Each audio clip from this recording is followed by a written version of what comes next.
Very very good morning everyone. I hope सब लोग एकदम मस्त होंगे। दोस्तों, लास्ट सेशन में हमने कुछ इंपॉर्टेंट कॉन्सेप्ट्स कवर किए थे, उसको रिवाइज करते हुए आज के सेशन की शुरुआत करेंगे। लास्ट सेशन में हमने देखा था कि required rate versus expected rate. Required rate CAPM से निकलता है, एक्सपेक्टेड रेट तो इकोनॉमिक सिचुएशन से निकलता है ना, जो आपका सिक्योरिटी आपको दे सकता है। तो एक्सपेक्टेड रेट कभी भी रिक्वायर्ड रेट से ज्यादा अगर रहेगा तो ही हम सिक्योरिटी को बाय करते हैं, क्योंकि हमारा एक्सपेक्टेड रेट ज्यादा है, हमारा रिक्वायर्ड कम है। रिक्वायर्ड का मतलब क्या होता है sir? Minimum rate that induces the investor to invest, उसको बोलते हैं रिक्वायर्ड रेट। अगर मिनिमम रेट से ज्यादा रेट मिल रहा है तो ऑब्वियसली हम इन्वेस्ट करेंगे। इसका मतलब expected rate if it is greater than required rate then we buy the security. तो it is called as under valued stock. अगर इसका रिवर्स रहेगा तो हम बोलेंगे ओवर वैल्यूड है और हमने सेल कर देना चाहिए, जैसे कि रिक्वायर्ड रेट ज्यादा है, एक्सपेक्टेड कम है। एंड लास्टली दोनों अगर इक्वल है तो हम बोलेंगे कि भैया ये जो स्टॉक है ये करेक्टली वैल्यूड है, इसको होल्ड कर लो। राइट। एक और कंसेप्ट हमने देखा था कि total risk of a security क्या होता है। Total risk of a security या तो क्वेश्चन के अनुसार स्टैंडर्ड डेविएशन हो सकता है या तो वेरिएंस हो सकता है। स्टैंडर्ड डेविएशन के स्क्वायर को ही वेरिएंस बोलते हैं। अगर स्टैंडर्ड डेविएशन दिया रहेगा तो हमने देखा था कि कैसे दो तरीके में हम रिस्क को डिवाइड करते हैं, एक systematic risk, the other is unsystematic risk. Unsystematic is diversifiable risk, we don't bother about it because we can reduce the risk. But जो एफिशिएंट पोर्टफोलियोज, नाम सुना होगा आपने कभी, एफिशिएंट पोर्टफोलियोज मतलब ही वेल डाइवर्सिफाइड पोर्टफोलियोज, तो उनके अंदर एक्चुअली अनसिस्टमैटिक रिस्क नहीं होता है। बट सिस्टमैटिक रिस्क वो होता है जो मार्केट से आता है, उसको हम रिड्यूस नहीं कर सकते तो एटलीस्ट हम उसे मेजर करके रख सकते हैं। उसको मेजर करने के लिए हम लोग देखना पड़ता है कि मार्केट से क्या रिस्क आ रहा है। तो हमने देखा मार्केट के रिस्क को हम स्टैंडर्ड डिविएशन बोलते हैं, और अगर हम उसको बीटा से मल्टीप्लाई कर देंगे तो हमें हमारा रिस्क समझ जाएगा। तो स्टैंडर्ड डेविएशन मतलब market risk into our beta will give you our systematic risk।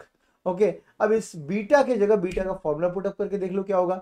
R into standard deviation of security upon standard deviation of market, this is our formula for beta, जिसको यहां पर गोल करके रखा है हमने। Into standard deviation of market जो आगे लिखा था beta into standard deviation of market वाला, वो बराबर वहां पर रख दिया तो standard deviation of market cancel हो जाता है और आपके पास सिंपल सा फॉर्मूला बच जाता है, beta into standard deviation of security is your formula for systematic risk.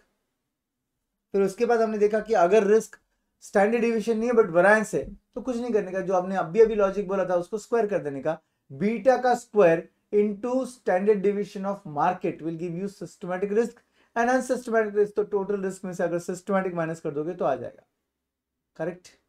ये सब कंसेप्ट हमने देखे थे लास्ट सेशंस में।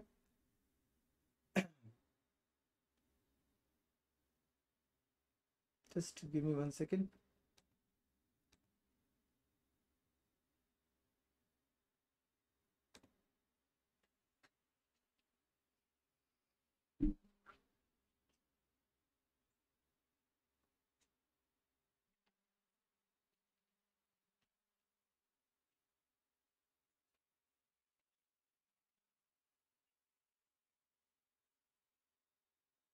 Yes guys, we can start. So अब इसके आगे के कॉन्सेप्ट्स की बात कर लेंगे, क्या क्या और हमने कवर करना है। तो अल्फा का कंसेप्ट हमने कवर किया था। अल्फा मतलब क्या होता है ये तो हमने म्यूचुअल फंड चैप्टर में भी देखा था, Sharpe ratio, trainer ratio, Jensen's alpha. Alpha का मतलब होता है एक्चुअल रिटर्न जो स्टॉक ने दिया माइनस रिक्वायर्ड रिटर्न जो सीएपीएम से आता है। तो एक्चुअल रिटर्न जो होता है वो तो एक्सपेक्टेड का फाइनल आउटकम है, समझो। एक्सपेक्टेड मतलब क्या हुआ, जो मिलने के पहले लग रहा था। एक्चुअल मतलब क्या, जो मिल चुका है। तो अगर मिल चुका रिटर्न आपका 22% है, आपका रिक्वायर्ड रिटर्न लेट्स से 18% था, तो आप बोलोगे कि रिक्वायर्ड तो कम से कम 18 था बट स्टॉक ने तो इससे ज्यादा दिया है, इसका मतलब ये स्टॉक खरीदना चाहिए। तो ये होता है बाय सिग्नल, इसको बोलते हैं अंडर वैल्यूड स्टॉक। अपोजिट रहेगा, बोलेंगे ओवर वैल्यूड स्टॉक, सेल कर दो। अगर दोनों इक्वल है, जेनसेन अल्फा इज जीरो, कब जीरो का Jensen alpha, actual return is equal to CAPM return, तो उस टाइम पर हम बोलेंगे stock is correctly valued, hold the stock. Right. तो कल हमने ये देखा था, Jensen alpha positive buy, Jensen alpha negative sell, and Jensen alpha zero तो फिर होल्ड, करेक्टली वैल्यूड। अब आगे बढ़ते, इससे आगे बढ़ते हैं और देखते हैं कि आज हम लोग क्या क्या पढ़ने वाले।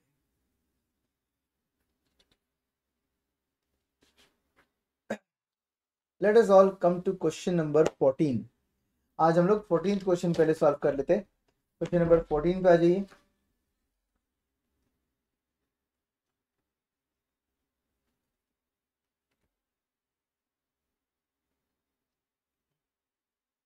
रीड कीजिए इस क्वेश्चन को एक बार, आपके स्क्रीन पर है, आपके नोट्स में भी है।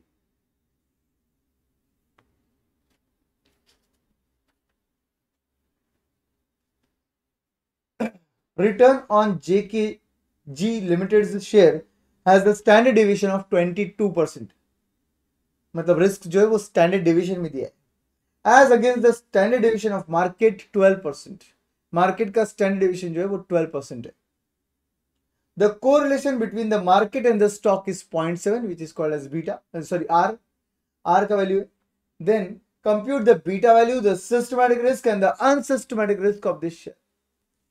तो आपको क्या बोला है, कोरिलेशन मतलब आर आपके स्टॉक का और मार्केट का दिया हुआ है, कितना 0.7 दिया हुआ है। बीटा वैल्यू कंप्यूट करने बोला है, सिस्टमैटिक रिस्क निकालने बोला है, अनसिस्टमैटिक निकालने बोला है। स्टार्ट करते हैं, आप आगे बढ़ो, मैं पीछे पीछे सॉल्व करता हूं, ठीक है। Question number 14।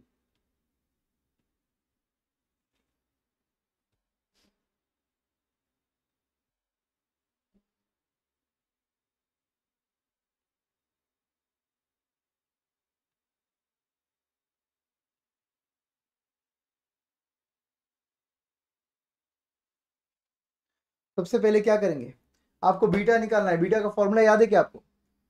बीटा का फॉर्मूला याद है क्या आपको? बताइए कमेंट सेक्शन में, बीटा का फॉर्मूला क्या है?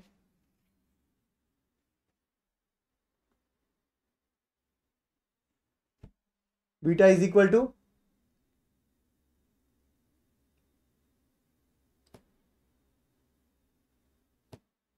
बोलिए बोलिए क्या हुआ?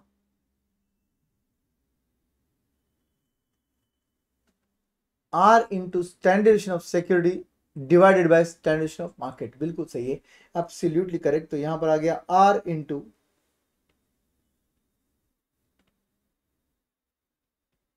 स्टैंडर्डेशन of security J upon standard deviation of market.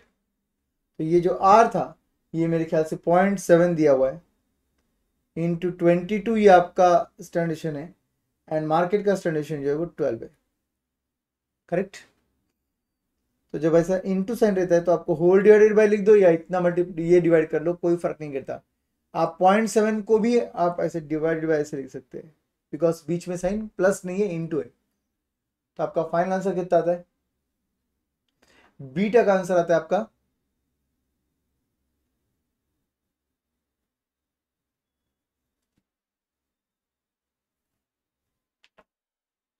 I don't have कैलसी today, I guess I get it. हाँ बोलिए, 1.28। ओके, 1.28 टाइम्स का बीटा आ गया। अब सिस्टमैटिक रिस्क का फॉर्मूला क्या है दोस्तों? Systematic risk is equal to, systematic risk is equal to beta को यूज कर आप निकाल सकते हो ना, beta into standard deviation of market, beta into standard deviation of market, सबसे सिंपल। या तो आप आर इंटू सिक्योरिटी जे का स्टैंडर्डेशन भी ले सकते हो। पहले ये सॉल्व कर लो, बीटा 1.28 है, स्टैंडर्ड डिविएशन ऑफ मार्केट 12 है, तो आपका आंसर 1.28 इंटू 12, 1.28 इंटू 12,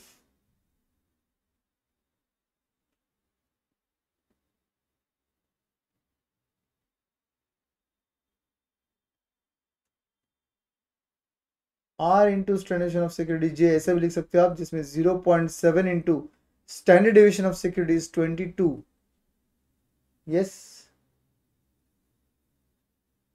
15.36।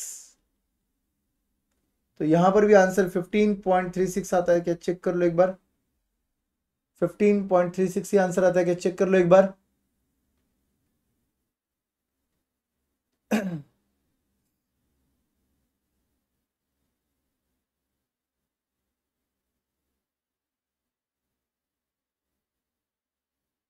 15.4 आता है क्या? ठीक है, वो राउंड ऑफ डिफरेंस की वजह से आया, बीटा 1.28 वगैरह है ना, शायद उसकी वजह से आया होगा 15.4, कोई बात नहीं।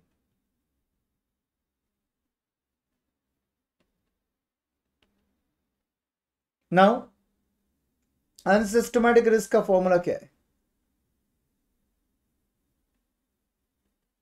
Unsystematic risk is nothing but total risk minus systematic risk.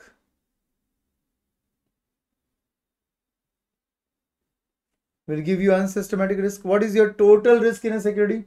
22% उसका स्टैंडर्डेशन माइनस उसका सिस्टमैटिक रिस्क कितना आया 15.36%.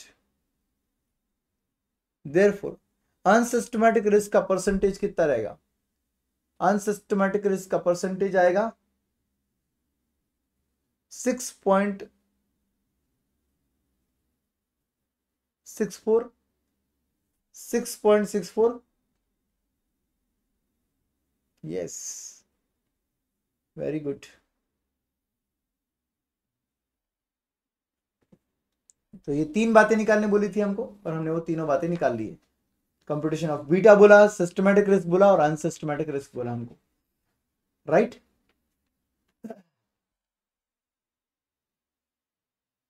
Now we will come to one typical question जो एग्जाम में आता है, तो उसी फॉर्मेट में आता है जैसे हम सॉल्व करेंगे अभी. बस नंबर्स चेंज रहेंगे, बाकी सब कुछ वैसे ही रहेगा जैसे हम डिस्कस कर रहे हैं.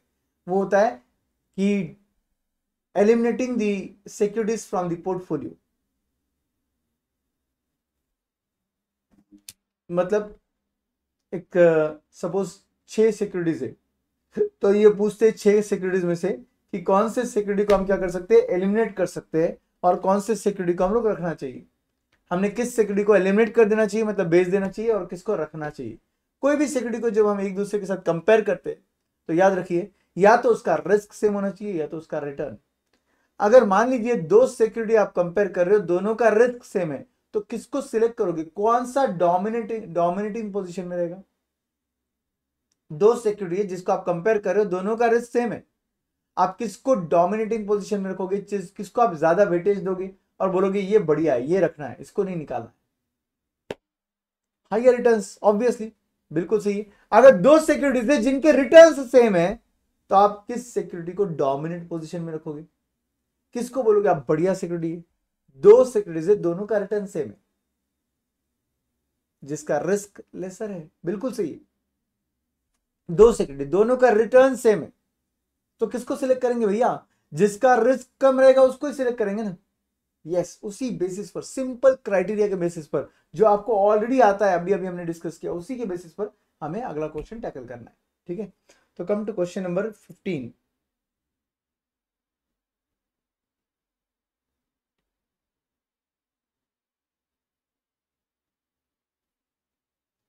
क्वेश्चन नंबर 15 पे आते हैं.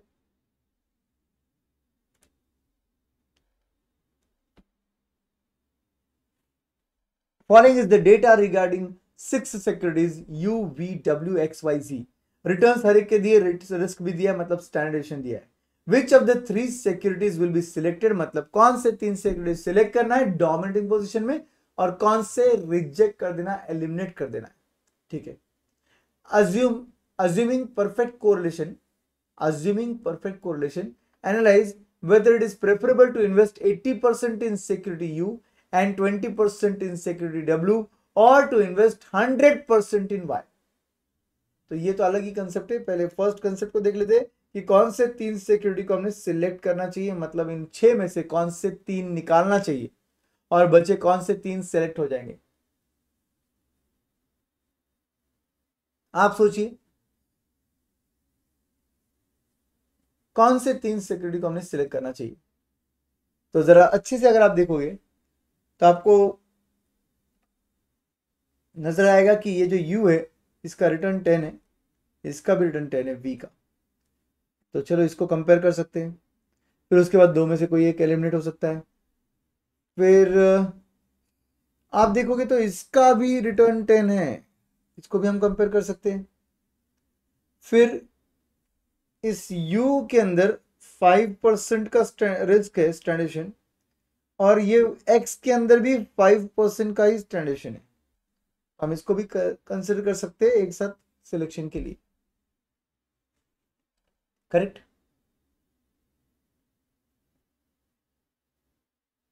V एंड Z को एलिमिनेट करना पड़ेगा. Very good. What about X?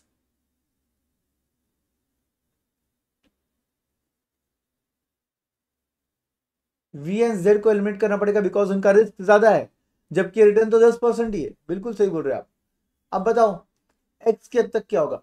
You और एक्स को अगर मैं कंपेयर करूं, जिसको मैंने रेड मार्क में किया है, तो दोनों का रिस्क मुझे सेम नजर आ रहा है, बट ऑब्वियसली यू का रिटर्न 10 है और एक्स का रिटर्न 5 है, तो एक्स फिर से एलिमिनेट हो जाएगा।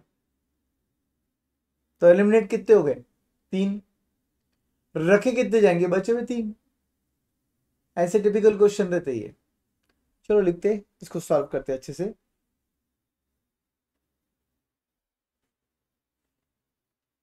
Question 15, selection of security.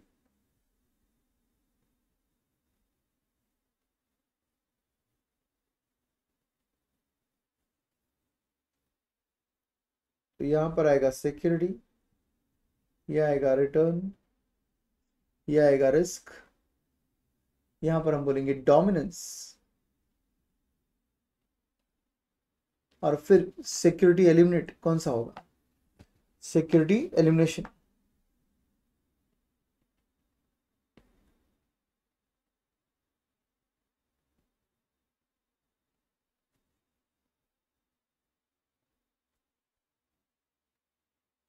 So U and V में, फिर यू एंड वी में क्या होगा? देखो रिटर्न्स इक्वल है, सिलेक्शन क्राइटेरिया है रिस्क लोअर होना चाहिए। सिलेक्शन क्राइटेरिया क्या बन गया? रिस्क लोअर होना चाहिए। तो डोमिनेंस किसका आएगा? यू का आ जाएगा, क्योंकि रिस्क जो है लोअर यू का रहेगा। आप देख लो क्वेश्चन के डेटा में, रिस्क यू एंड वी में 5% रिस्क है यू का, जबकि 6% है वी का। तो you is in dominating position, security eliminate हो जाएगा वी, सिक्योरिटी एलिमिनेट हो जाएगा वी। अब जैसे u एंड v देखा, वैसे सेम u एंड x देखते हैं। अगर u एंड x देखेंगे तो रिस्क इक्वल है। रिस्क इक्वल कैसे बना सर? 5 एंड 5, जबकि रिटर्न फिर हमें चाहिए हायर, रिटर्न हमें चाहिए फिर हायर। सिलेक्शन क्राइटेरिया क्या है? रिटर्न होना चाहिए हायर। जैसे रिस्क यहां पर लोअर बोला था, वैसे रिटर्न यहां पर हायर चाहिए अभी। तो रिटर्न हायर किसका मिल रहा है? यू का ही मिल रहा है वापस से 10%। तो फिर एक्स का कितना है सर? ओनली 5% है। तो वाई यू एंड एक्स में क्या हो जाएगा? एक्स एलिमिनेट हो जाएगा। एंड लास्ट केस में U and G Z, U and Z इन दोनों में वापस से इक्वल हो गया रिस्क, सॉरी रिटर्न इक्वल है, तो रिस्क जो है लोअर सिलेक्ट होगा। रिटर्न इक्वल है तो रिस्क जो है वो लोअर सिलेक्ट होगा। अब लोअर रिस्क किसका है? फिर से यू का है। क्यों रिस्क यू का लोअर है सर? देख लो, आपका जेड का 7 है और इधर जो है ये 5 है, दोनों का रिटर्न 10-10 है। तो ऑब्वियसली कम रिस्क जिसका रहेगा उसको सिलेक्ट करेंगे फिर हम लोग। तो यहां पर आ जाएगा 5, मतलब ही एक्स को ये क्या बोलते हैं, यू को हमने सिलेक्ट कर दिया और जेड को हमने क्या कर दिया? एलिमिनेट कर दिया। जेड को हमने एलिमिनेट कर दिया।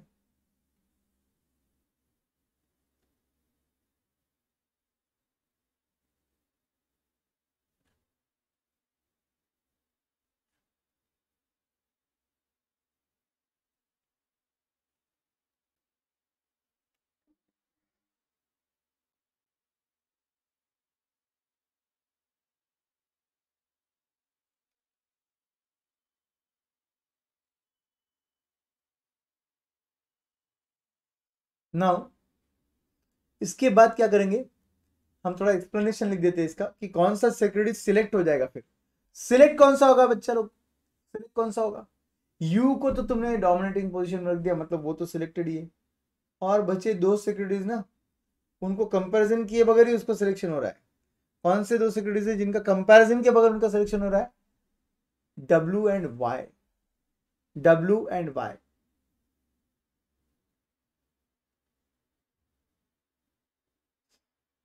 Now U W and Y में से कौन सा सिलेक्शन होगा वो तो डिपेंड करेगा रिस्क एंड रिटर्न पर। तो U का रिटर्न है 10, W का है 15 और Y का है 11। तो सर इसका मतलब एक काम करो, W को सिलेक्ट कर लो सर। W का रिस्क भी ज्यादा है 13, Y का रिस्क उससे कम 6, X का रिस्क उससे भी कम 5। तो अब ये तीनों सिक्योरिटीज क्या कर रहे हैं, कंपेरेबल नहीं है, मगर higher the risk higher the return, lower the risk lower the return पे प्ले कर रहे हैं गेम। तो अगर आपकी कंपनी एग्रेसिव रहेगी तो आप W को सिलेक्ट कर लो, higher the risk higher the return आ जाएगा। बट अगर आपकी कंपनी कंजर्वेटिव है तो आप U को सिलेक्ट कर लो, lower the risk lower the return. और अगर मॉडरेट चाहिए तो Y को सिलेक्ट कर लो, मॉडरेट रिस्क 6%, मॉडरेट रिटर्न 11%। तो नीचे लिखते हैं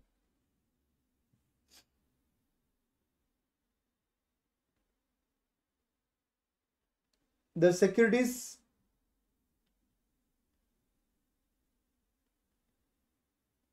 to be selected are the securities to be selected are U, W and Y, U, W and Y, full stop. Out of the three securities,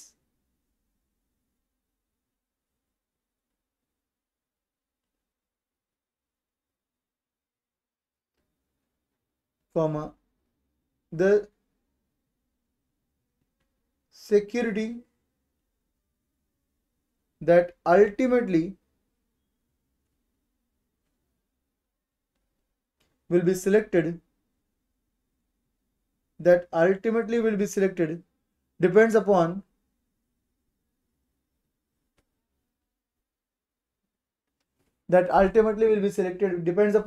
इस पर depend करता है, risk appetite of the company पे depend करता है। जितना ज्यादा risk लेना चाहोगे रिटर्न उतना ज्यादा आएगा, जितना कम रिस्क लेना चाहोगे रिटर्न उतना कम आएगा।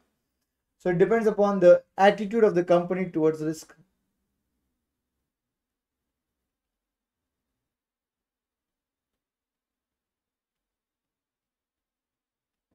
Attitude of company towards risk.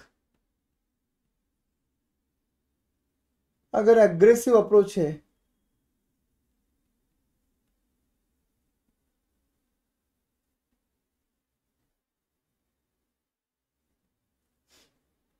तो यहां पर लिख रहा हूं मैं अप्रोच और यहां पर लिख रहा हूं मैं सिक्योरिटी।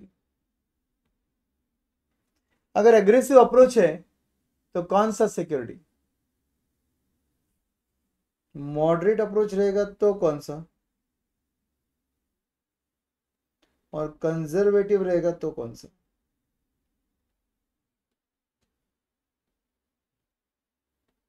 रिस्क अप्रोच 3 प्रकार के होते हैं, 3 टाइप के होते हैं, तीनों लिख दिया हमने यहां पर। बोलिए, एग्रेसिव अप्रोच, कंपनी रिस्क लेना चाहता है,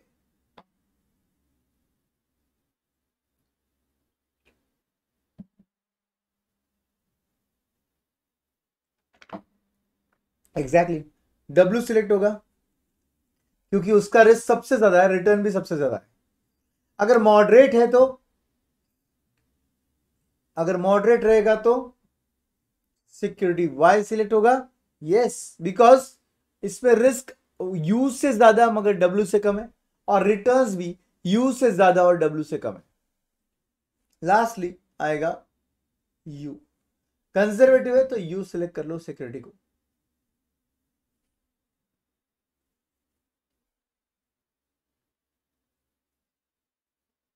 तो ये क्वेश्चन का फर्स्ट पार्ट था, सिलेक्शन ऑफ सिक्योरिटी के बारे में।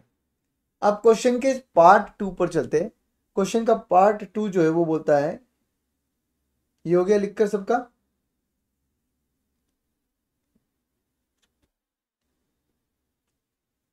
Okay yes. नाउ पार्ट 2 बोलता है, assuming perfect correlation, analyze whether it is preferable to invest 80% in security U and 20% in security W or to invest 100% in Y। तो ये कुछ combination बोल रहे, 80% इन U बोल रहे, 20% इन W बोल रहे। उस वक्त ये लोग बोल रहे हैं अज्यूम कर लो परफेक्ट कोरिलेशन, मतलब आर की वैल्यू 1, बट मैं आर की वैल्यू +1 रख रहा हूं, तो इसका मतलब ये हुआ कि I am assuming perfect positive correlation. R की वैल्यू -1 भी हो सकती है, तब it is assume perfect negative correlation. इन्होंने बोल दिया परफेक्ट कोरिलेशन। परफेक्ट कोरिलेशन दो टाइप के होते हैं, या तो +1 या तो -1। I am assuming +1। Now in this case अगर आर की वैल्यू 1 है, तो इस केस में जैसे आप weight into return plus weight into return करके वेटेड रिटर्न पोर्टफोलियो का निकालते हो, वैसी सेम वेट इंटू रिस्क मतलब स्टैंडर्डेशन प्लस वेट इंटू रिस्क मतलब स्टैंडर्डेशन करोगे तो आपको पोर्टफोलियो का रिस्क मतलब स्टैंडर्डेशन मिल जाएगा, क्योंकि आर की वैल्यू 1 है इस क्वेश्चन में। याद है फॉर्मूला जब डिस्कस किए थे तब बात भी किए थे अपन ने। यस, वेरी गुड, चलो लिखते हैं। तो हम पहले क्या करते हैं, वो जो कॉम्बिनेशन है उसका रिस्क और रिटर्न निकालते हैं और फिर उसको दूसरी सिक्योरिटी वाई के साथ कंपेयर कर लेंगे। ठीक है, तो ये लोग बोलेंगे पोर्टफोलियो रिटर्न और पोर्टफोलियो रिस्क निकालना है।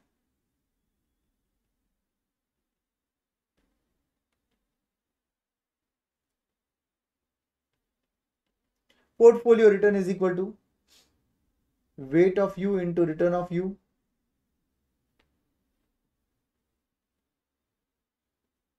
Plus weight of U into weight of क्या था यू के अलावा W into return of W. तो ये हो जाएगा आपका वेटेड रिटर्न। तो आप वेट कितना ले रहे हो, 0.8 और रिटर्न है 10% प्लस इधर वेट रहेगा 0.2 और इधर का रिटर्न रहेगा 15।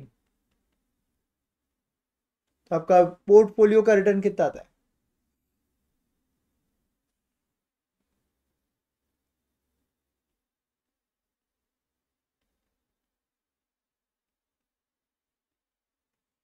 इलेवन आता है,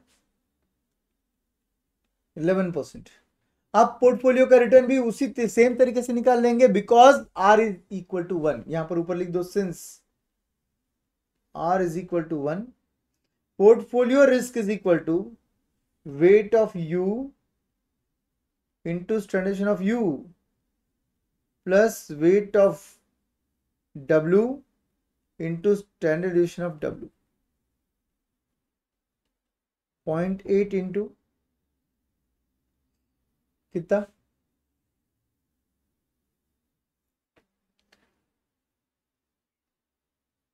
5 प्लस 0.2 इंटू 13, ये कितना आता है,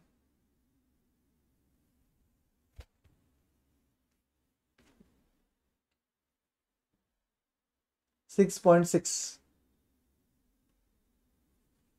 6.6 आ रहा है। पोर्टफोलियो का रिस्क जो है वो 6.6 आ रहा है वर्सेस इसकी अगर सिक्योरिटी वाई का डिटेल अगर मैं लिखूं तो सिक्योरिटी वाई का रिटर्न है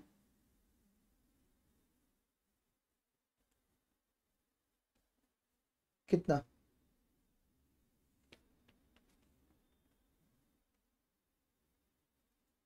सिक्योरिटी वाई का रिटर्न है 11% और रिस्क है 6%। आप बोलिए पोर्टफोलियो बेटर है यू एंड डब्ल्यू का या सिक्योरिटी वाई बेटर है। 100% इन सिक्योरिटी वाई अगर मैं कर देता हूं तो क्या होता है, तो रिस्क और रिटर्न आपके सामने है।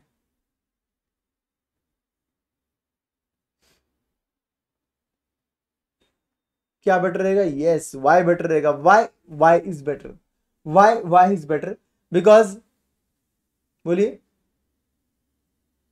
एग्जैक्टली सेम रिटर्न के साथ लेसर रिस्क हो गया। देखो रिटर्न्स दोनों के सेम है, 11%, 11%, यहाँ पे तो कुछ नहीं कर सकते, बट फिर कंपैरिजन के लिए आसान हो गया। तो लोअर रिस्क किसका है उसको सिलेक्ट करेंगे, मतलब वाई को सिलेक्ट करेंगे ना। तो हम लिखेंगे since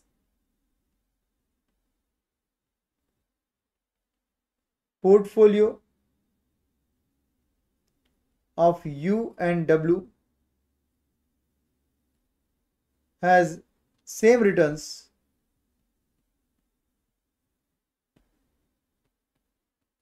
as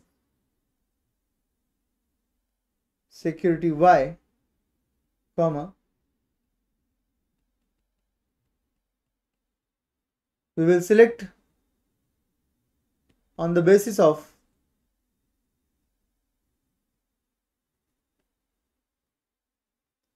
lower risk. We will select on the basis of lower risk. Thus, security Y has lower risk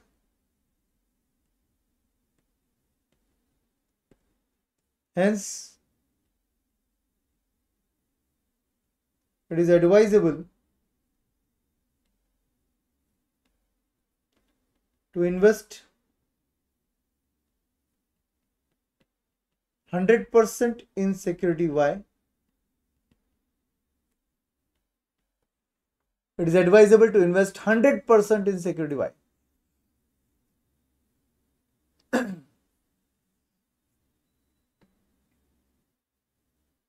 note, एक नोट लिखना है हमको आर के बारे में.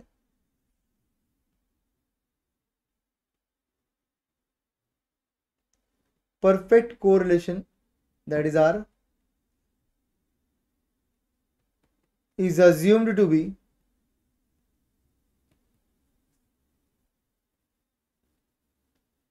positive. Hence, R is equal to positive 1. Hence, R is equal to positive 1.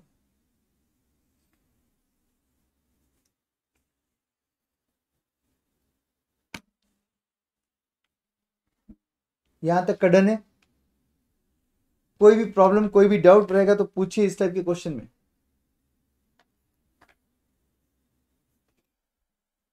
Great, बढ़िया. चलिए आगे बढ़ते हैं और हमने देख लिया ये एक वैरायटी ऑफ क्वेश्चन जिसके अंदर ऐसे 6 सिक्योरिटीज है. आपको बोल रहे हैं कि विच सिक्योरिटीज शुड बी सिलेक्टेड. तो डोमिनेंस देखना पड़ता है कि कौन से सिक्योरिटी में क्या कॉमन है, उसके बेसिस पर एलिमिनेशन करना पड़ता है. बचे हुए सिक्योरिटीज को सिलेक्ट करना पड़ता है. उस बचे हुए सिक्योरिटीज में भी ये लोग कॉम्बिनेशन पूछ सकते हैं आपको कौन सा बेटर है या सिंगल बेटर है. सिमिलर वैरायटी आपको मिल जाएगा आईसीआई के बहुत सारी स्टडी मटेरियल में ऑटोमेटिकली, जैसे कि आरटीपी, एमटीपीएन, आपका आईसीआई का स्टडी मैट, इसमें भी बहुत से ऐसे क्वेश्चंस है. मतलब सिमिलर क्वेश्चन उधर भी आया हुआ है. ठीक है, चलो आगे बढ़ते. Now coming to question number 9.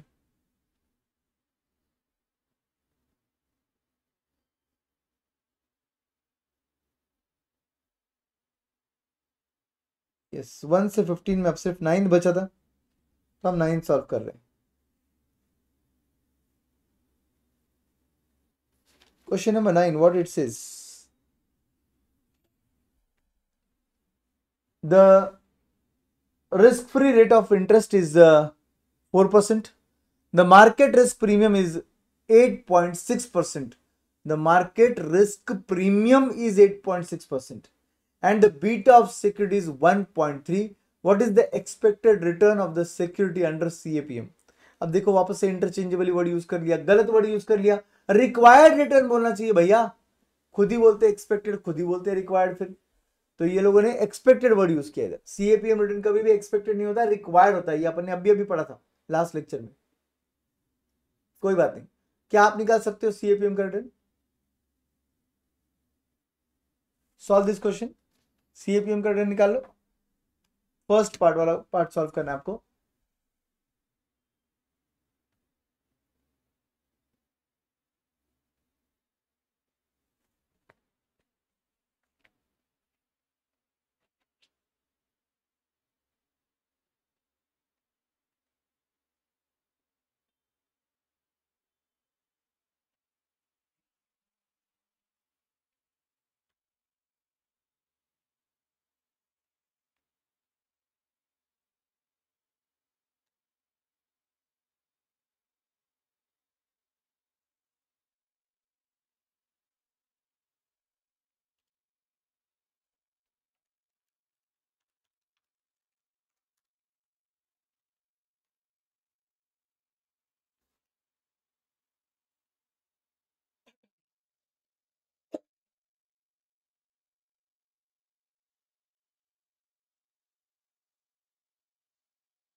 कितना 15.8।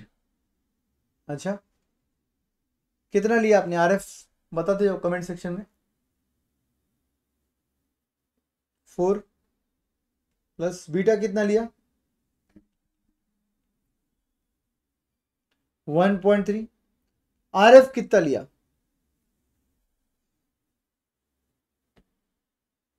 आरएम सॉरी आरएम आरएम कितना लिया नहीं लिया ना। आरएम माइनस आरएफ कितना लिया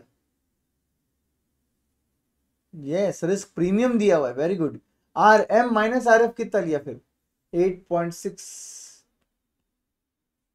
8.6 ही दिया क्या यस 8.6 लिया तो डायरेक्टली अभी 8.6 को इंटू 1.3 करेंगे और 4 ऐड कर देंगे तो आंसर 15.18 आता है। 8.6 इंटू 1.3 प्लस 4 15.18 आया सबका ये आंसर।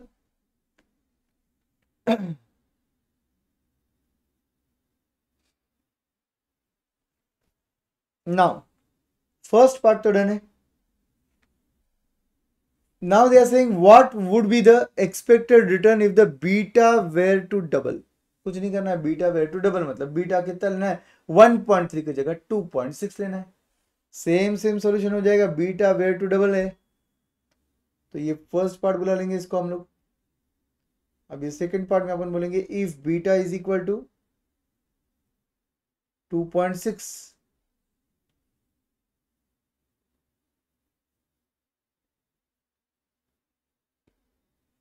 तो ऐसे सिनेरियो में ये बीटा वैल्यू चेंज होगी ये आंसर भी चेंज हो जाएगा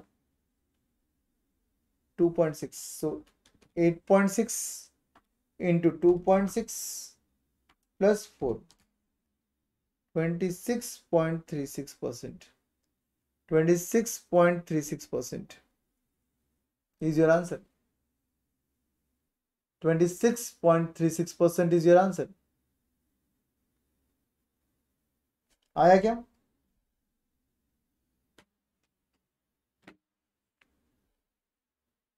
ग्रेट। तो ये सिंपल सा क्वेश्चन था क्वेश्चन नंबर 9 बहुत ही सिंपल था। आई थॉट होमवर्क देने से अच्छा यहीं पे खत्म कर लेंगे 1 मिनट का तो क्वेश्चन है। Now let us come to altogether different concept. Interesting concept है एसएमएल और सीएमएल सिक्योरिटी मार्केट लाइन और कैपिटल मार्केट लाइन। तो सबसे पहले आप हेडिंग दोगे एसएमएल सिक्योरिटी मार्केट लाइन।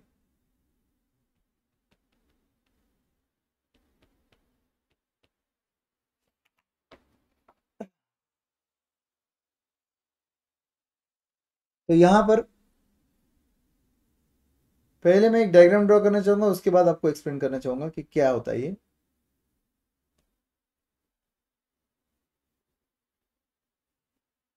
यहां पर रिटर्न्स है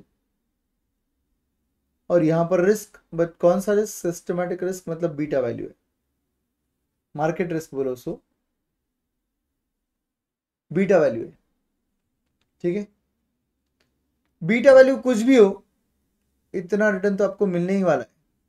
बीटा वैल्यू कुछ भी हो ये रिटर्न तो आपको मिलने ही वाला है और वो कांस्टेंट है उतना मिलेगा ही मिलेगा इररिस्पेक्टिव ऑफ योर बीटा। उसको क्या बुलाएंगे हम लोग वेरी गुड आरएफ रेट है वो आपका रिस्क फ्री रेट है मतलब irrespective of any risk you get this return that is called as risk free return. But जितना तुम बीटा वैल्यू बढ़ाते जाओगे बढ़ाते जाओगे आपका रिटर्न भी बढ़ेगा बढ़ेगा बढ़ेगा। तो इस लाइन को हम लोग SML लाइन बोलते हैं security market line security market line बोलते हैं इसे। तो आप ही बोलिए मुझे कि ये क्या बन गया उस सिक्योरिटी का क्या बन गया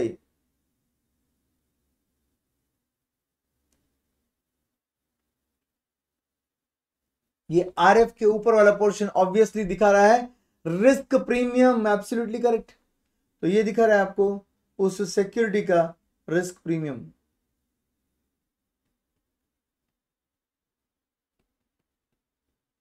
ठीक है, अब मुझे बताएंगे सपोज यहां पर बीटा वैल्यू 1 है,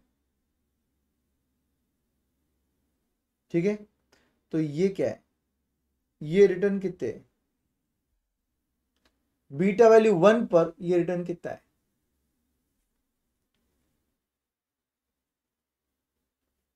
वाई एक्सिस पर रिटर्न है, बीटा वैल्यू 1 अगर रहेगा तो आपके सिक्योरिटी कितना रिटर्न देगा, if the beta value is 1 the security return will be, बोलिए, सीएपीएम के फॉर्मूले में अगर बीटा वैल्यू 1 डाल देंगे तो आंसर कितना आएगा, सिक्योरिटी का रिटर्न कितना आएगा, एग्जैक्टली इक्वल टू आरएम आएगा, एग्जैक्टली इक्वल टू आरएम आएगा, तो यहां पर आ जाता है आरएम। इसके पीछे अगर आपका बीटा वैल्यू रहेगा तो इसे डिफेंसिव स्टॉक बोलते हैं, मतलब आप ज्यादा रिस्क नहीं लेने वाले स्टॉक हो, और अगर इस रिटर्न इस बीटा वैल्यू 1 के ऊपर के अगर आपके स्टॉक्स रहेंगे तो इसको हम लोग एग्रेसिव स्टॉक बोलते हैं, रिस्क उठाने वाले स्टॉक्स, एग्रेसिव स्टॉक। तो दो टाइप के स्टॉक्स है, एक है डिफेंसिव और एक है एग्रेसिव, डिफेंसिव एंड एग्रेसिव।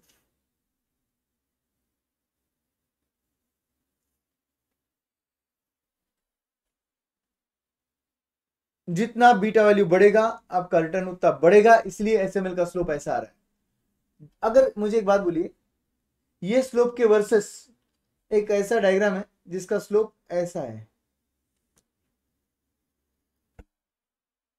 ये एक ऐसा डायग्राम है जिसका स्लोप ऐसा है, पॉसिबल, यस और no, can the SML line be the two possible line which I just draw,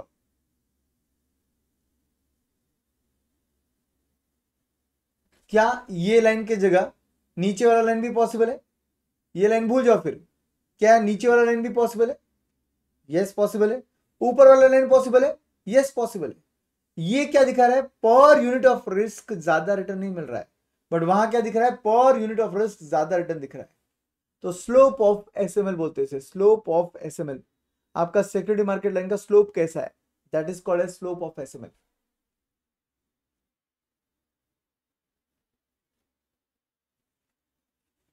तो हम लिखेंगे, पहले तो मीनिंग लिखते हैं फिर स्लोप ऑफ एसएमएल का लॉजिक लिखते हैं।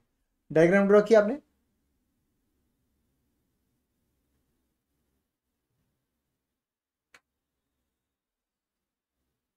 ओके, ठीक है, अब नीचे इसका मीनिंग लिखते हैं, नीचे इसका मीनिंग लिखते हैं, SML shows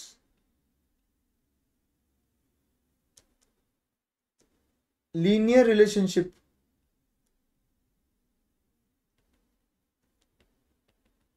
between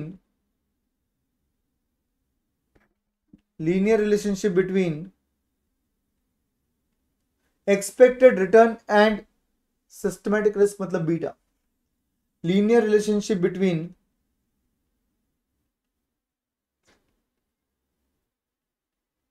expected return and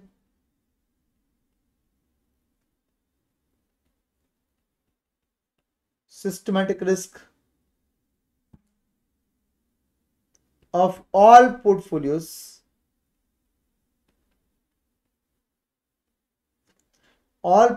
मतलब that is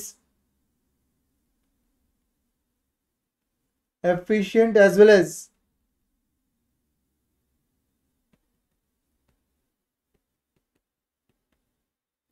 इनएफिशिएंट। तो इसमें क्या होता है, आपको लीनियर रिलेशनशिप मिलता है आपके एक्सपेक्टेड रिटर्न और आपके सिस्टमैटिक रिस्क का। वो जो पोर्टफोलियोज आप इधर डाल रहे हो वो एफिशिएंट भी हो सकते हैं, इनएफिशिएंट भी हो सकते हैं। What is the meaning of efficient, just now I told you, well diversified.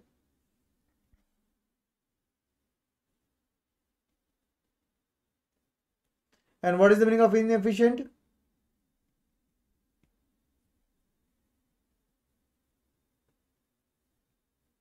Not well diversified.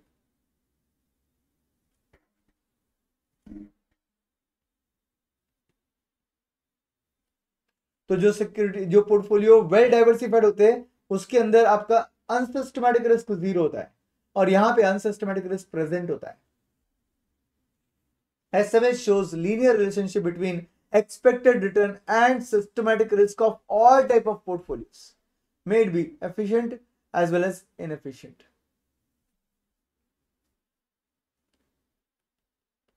Slope of SML, वो जो लाइन है उसका स्लोप का मीनिंग क्या होता है? एक्सपेक्टेड रिटर्न माइनस RF, ये बन गया risk premium, divided by beta. तो ये बन गया पर यूनिट ऑफ बीटा मतलब risk. What is the risk premium? पर यूनिट ऑफ बीटा कौन सा risk? Systematic risk. What is the risk premium? Is given by SML line, slope of SML.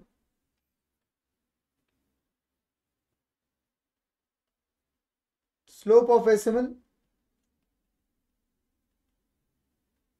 indicates per unit of beta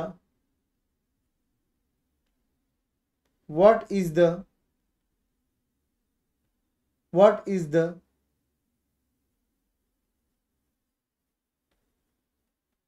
risk premium. What is the risk premium? मतलब ये हो गया ना कि SML का base जो है वो बीटा वैल्यू है. SML के बेस के अंदर हम लोग क्या कर रहे हैं? सिक्योरिटी का टोटल रिस्क नहीं ले रहे, सिर्फ बीटा वैल्यू ले रहे. तो यहां पर हम लिखेंगे it means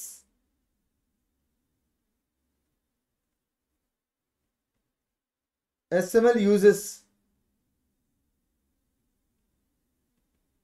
beta factor as a measure of risk. SML uses beta factor as a measure of risk. इसका मतलब भी वो टोटल रिस्क को कंसर्न नहीं करता है, वो सिर्फ सिस्टमैटिक रिस्क को कंसर्न करता है. which means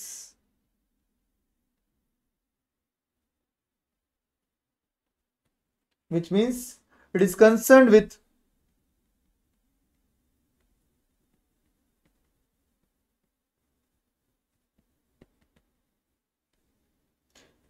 systematic oblique market risk only.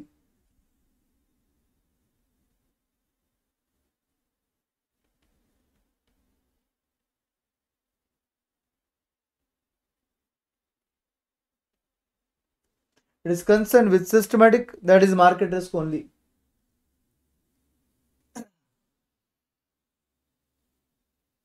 तो एक्सपेक्टेड रिटर्न को ऐसे लिखा जा सकता है RF plus RM minus RF into beta करना होता है, तो हम बीटा का फॉर्मूला भी पुटअप कर सकते हैं इंटू बीटा की जगह into R into standard deviation of J upon standard deviation of M,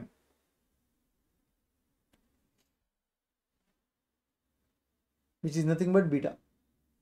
ये जो गोल है ये कुछ नहीं है, बीटा है. बस बीटा का फॉर्मूला पुटअप करके आपको बता रहे हैं. Similarly, there is one more concept called as SML के जैसा ही CML, कैपिटल मार्केट लाइन. नीचे लिखो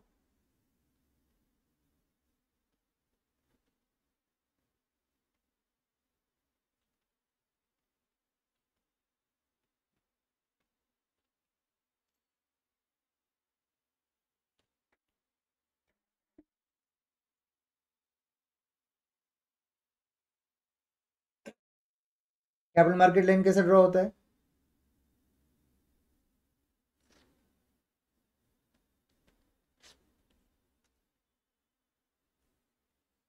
कैपिटल मार्केट लाइन में भी यहां पर रिटर्न्स आएंगे और वहां पर रिस्क आएगा एक्स एक्सिस पर, बट कौन सा रिस्क होगा? वो होगा टोटल रिस्क. टोटल रिस्क मतलब क्या? Standard deviation. टोटल रिस्क होगा. टोटल रिस्क मतलब क्या? Standard deviation. जब मैं बोलता हूं स्टैंडर्ड डेविएशन तो उसमें सिस्टमैटिक रिस्क तो आया ही है, बट अनसिस्टमैटिक रिस्क भी आ गया है. तो सेम डायग्राम होगा. ये आपका RF है, और इसके ऊपर एक लाइन ड्रॉ हो रही है,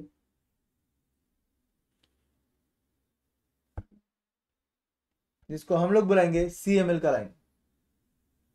इसके ऊपर एक लाइन ड्रॉ हो रही है जिसको हम लोग बुलाएंगे CML का लाइन।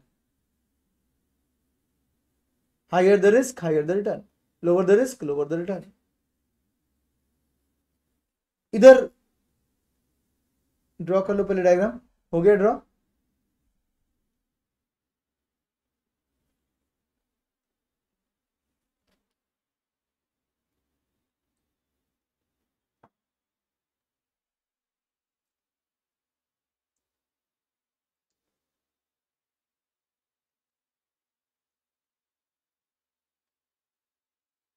ओके,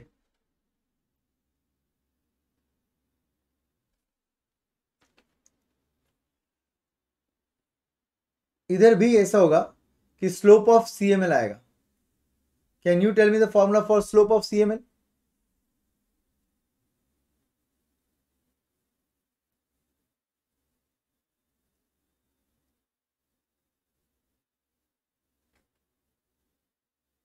बोलो। स्लोप ऑफ CML का फॉर्मूला इधर क्या होना चाहिए? R expected return minus risk free return divide by, very good, standard deviation. Standard deviation कर दिया आपने, बीटा की जगह स्टैंडर्ड डेविएशन किया, बिकॉज ये डायग्राम और वो डायग्राम में एक ही डिफरेंस है, यहाँ पर स्टैंडर्ड डेविएशन है मतलब टोटल रिस्क है, और वहां पर सिर्फ बीटा है। तो यहां पर हम लिखेंगे it the CML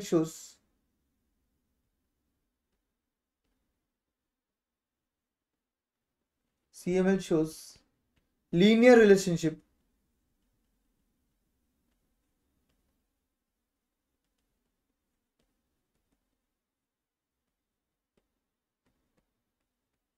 between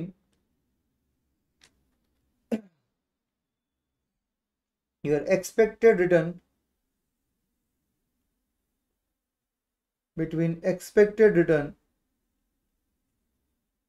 and total risk मतलब स्टैंडर्ड डेविएशन। टोटल रिस्क मतलब standard deviation.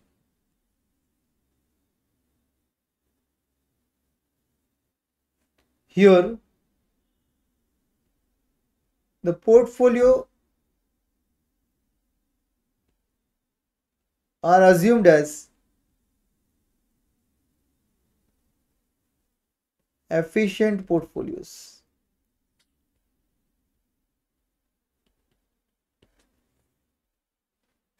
Here the portfolios are assumed as efficient portfolios. Efficient portfolios मतलब कौन से? वेल डाइवर्सिफाइड, जिसमें अनसिस्टमैटिक रिस्क जीरो है, उन्हीं को यहां पर अज्यूम किया जाता है। Slope of CML expected return minus risk free return divided by total risk मतलब बीटा, स्टैंडर्ड। टोटल रिस्क मतलब standard. Expected return is equal to RF plus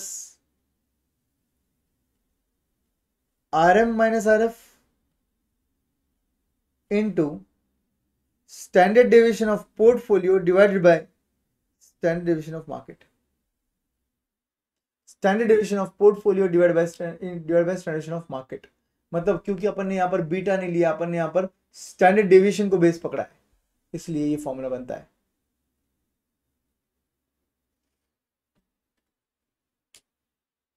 expected return is equal to RF plus beta into RM, मतलब instead of beta first cancel that beta part, write it on the right side. So RM minus RF into, instead of writing beta we are writing standard deviation, क्योंकि ये CML है, इसका base जो होता है यहां पर ये स्टैंडर्ड डेविएशन होता है, बीटा नहीं होता है। So standard deviation of portfolio divided by standard deviation of market. Now we will say it uses standard deviation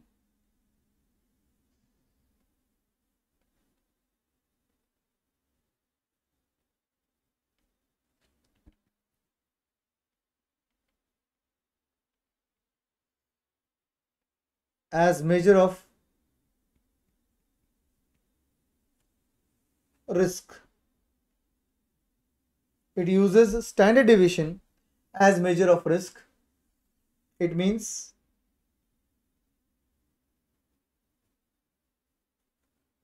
it is concerned with which risk?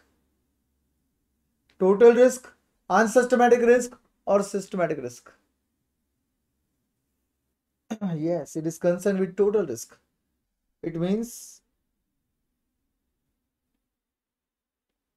it is concerned with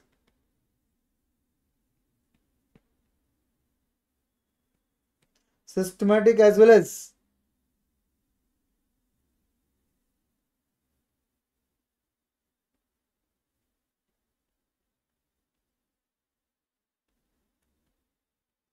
unsystematic risk, that is total risk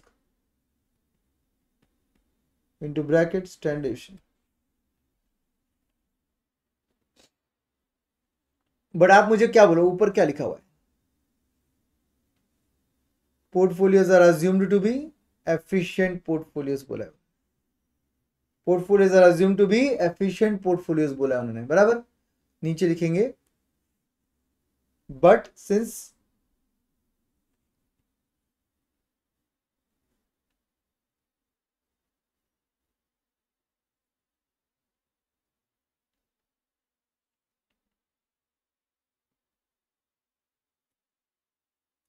portfolios are assumed to be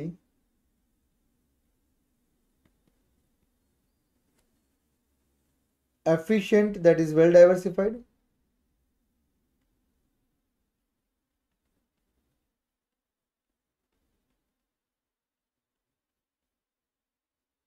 efficient, that is well diversified, it means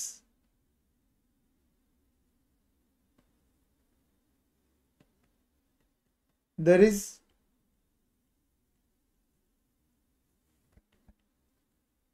no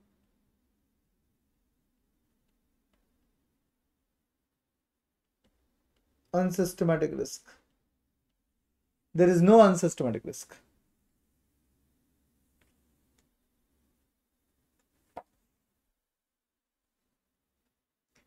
इसमें well diversified portfolio आते हैं, इसमें इसका मतलब unsystematic risk zero है.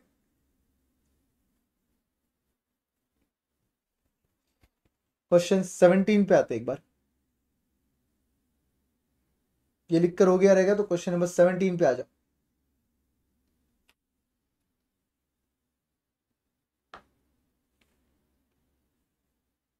CML SML के principle पर.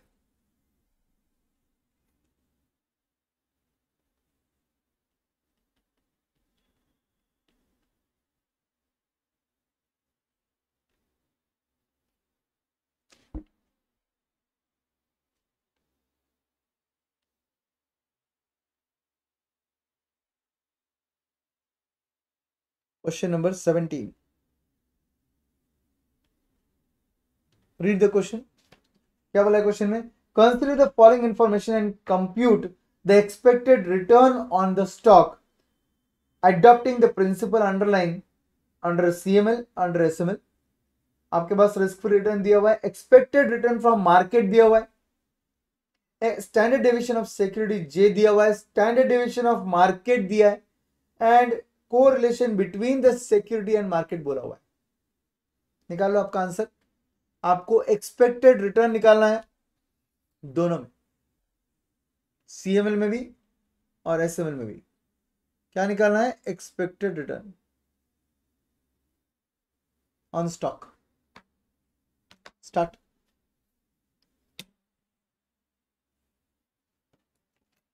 Very easy question, very easy question.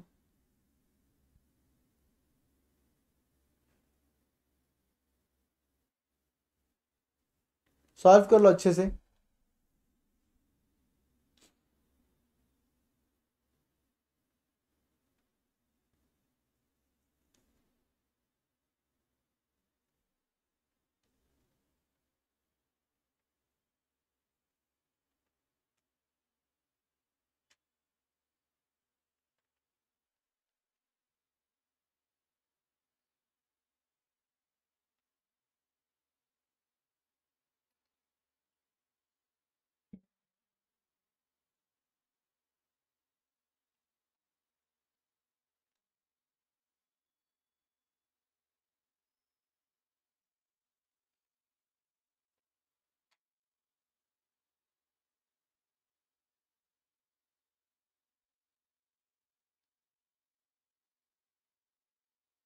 Screen को ब्लैंक कर रहा हूँ मैं, आप भी सॉल्व कीजिए और मैं भी सॉल्व करता हूँ ताकि हम लोग डायरेक्टली आंसर चेक कर सके।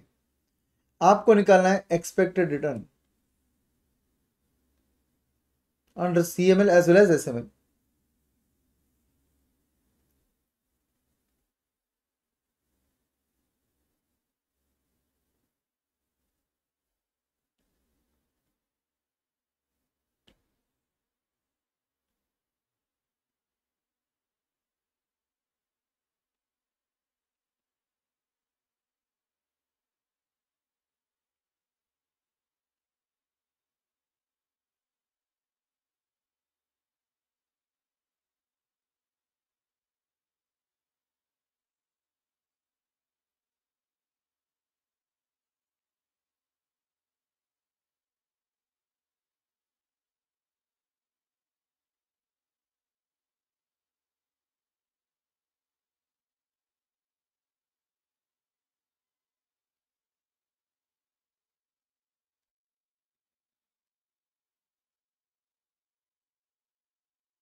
बोलिए, आया आंसर आपका?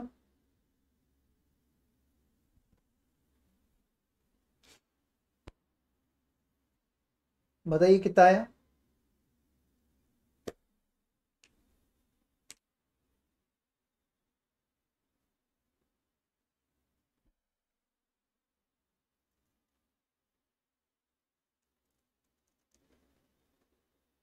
SML is 14.85. Okay. And what about CML?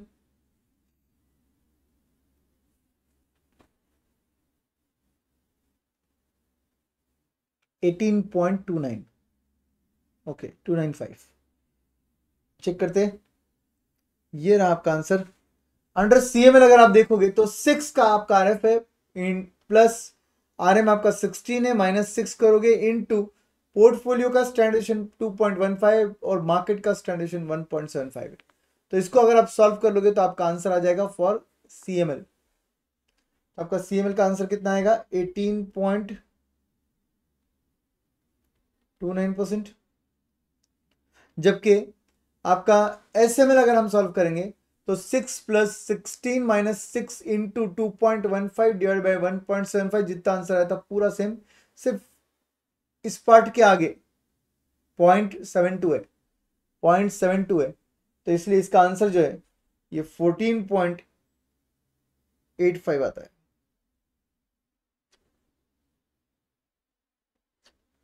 14.85 आता है। क्या बात है, समझ गए अच्छे से इसका मतलब CML SML। Now let us come to 21st question. 21st question पे आ जाइए। Question number 21।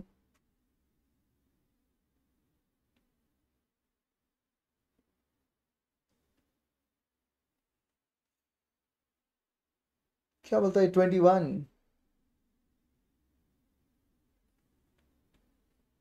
एक जबरदस्त क्वेश्चन मैंने डाला है, ये 21st क्वेश्चन अपने नोट्स में।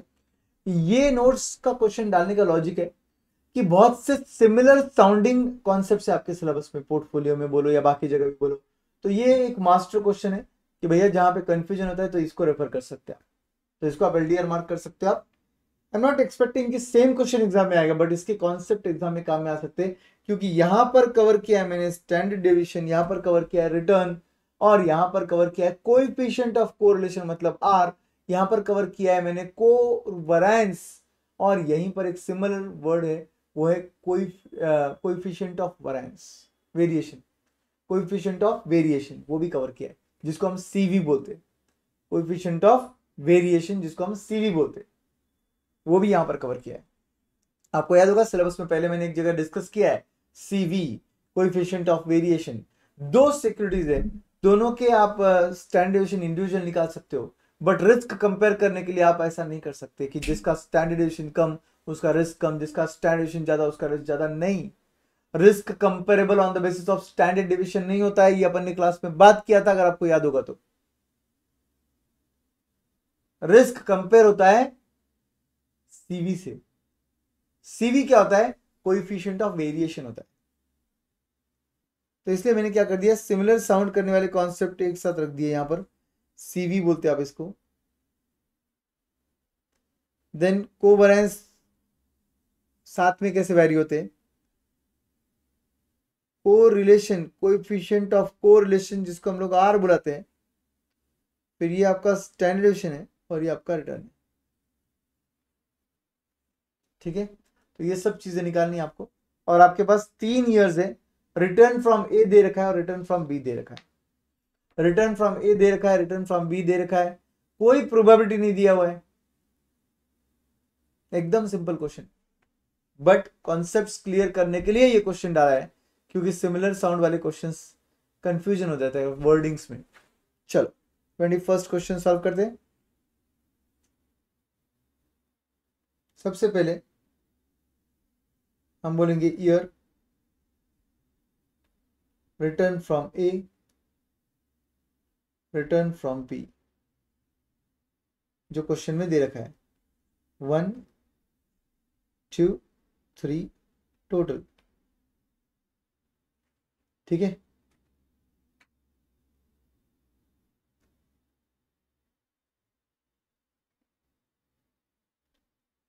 so you have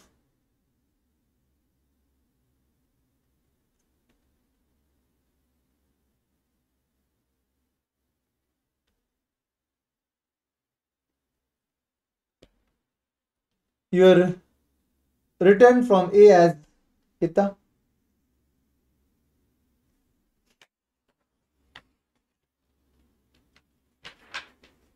10 20 30।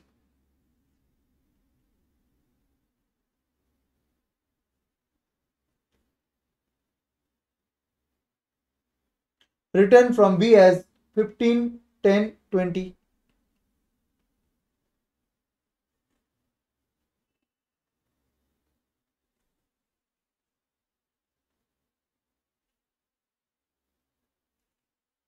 क्या करना होगा आपको इस केस में? अभी प्रोबेबिलिटी तो नहीं दी है, क्या करोगे आप?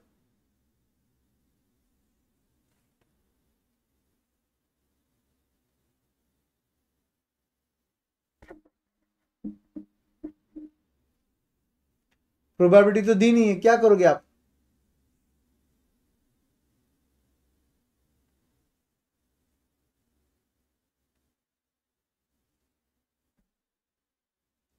टोटल लेकर डिवाइड बाय एन करना होगा आपको। टोटल लेकर डिवाइड बाय एन करना होगा। 10 + 20 इज 30, 30 + 30 इज 60। तो 60 को डिवाइड बाय 3 करेंगे तो एवरेज कितना आएगा आपका? 20। ये आपका आरे बार हो गया। वैसे सेम 15 + 10 इज 25, 25 + 20 इज 45। 45 को डिवाइड बाय 3 करेंगे तो आर बी बार आ जाएगा आपका 15।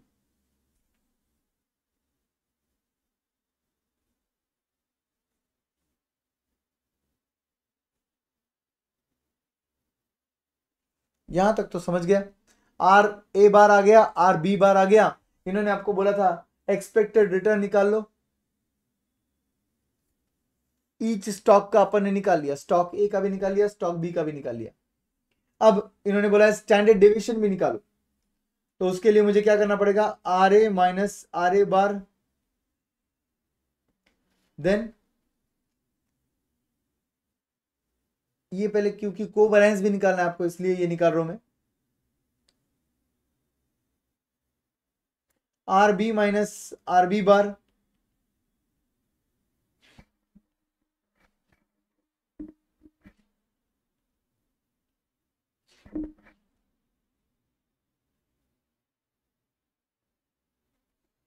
Are A minus R A bar, R B minus R B bar, ये निकाल लिया। उसके बाद क्या करेंगे वो देखते हैं, पहले ये निकाल लो। कोवेरिएंस के लिए ये निकाल रहे हैं हम लोग। सो 10 minus 20 is negative 10, then 20 minus 20 is 0, 30 minus 20 is positive 10। इसका टोटल नहीं लेते, कोई फायदा नहीं है इसका लेके, ठीक है। देन आर बी जो है वो 15 है, 15 minus 15 is 0, 10 minus 15 is negative 5, 20 minus 15 is positive 5। तो ये आ गया R B minus R B बार।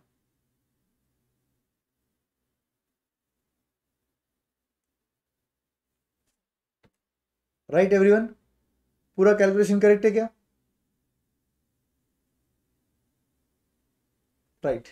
अब इसके बाद क्या करेंगे, स्टैंडर्ड डेविएशन के लिए R A minus R A bar square को डिवाइड बाय एन करना पड़ता है। तो यहां पर R A minus R A bar, इसको लेंगे स्क्वायर और डिवाइड बाय एन कर लेंगे। क्योंकि अपने पास प्रोबेबिलिटी नहीं दिया हुआ है ना, तो इसलिए डिवाइड बाय एन करना पड़ता है। तो अपने पास आता है 10 माइनस 20 इज नेगेटिव 10, इसको स्क्वायर करेंगे तो 100, उसको स्क्वायर करेंगे तो 100। पहले आप एक काम कर सकते हो, आप इसको डिवाइड बाय एन लिखने से अच्छा आप एक काम करो, सुनो, इसको डिवाइड बाय एन कैंसिल कर दो, बस इतना ही रखो। चलो, इसका टोटल जो आएगा ना उसको बाद में डिवाइड बाय एन कर सकते हैं अपन लोग, वैसे भी रूट में डाल के करना ही पड़ेगा अपने को, ठीक है। तो R A minus R A bar square रख दो इधर।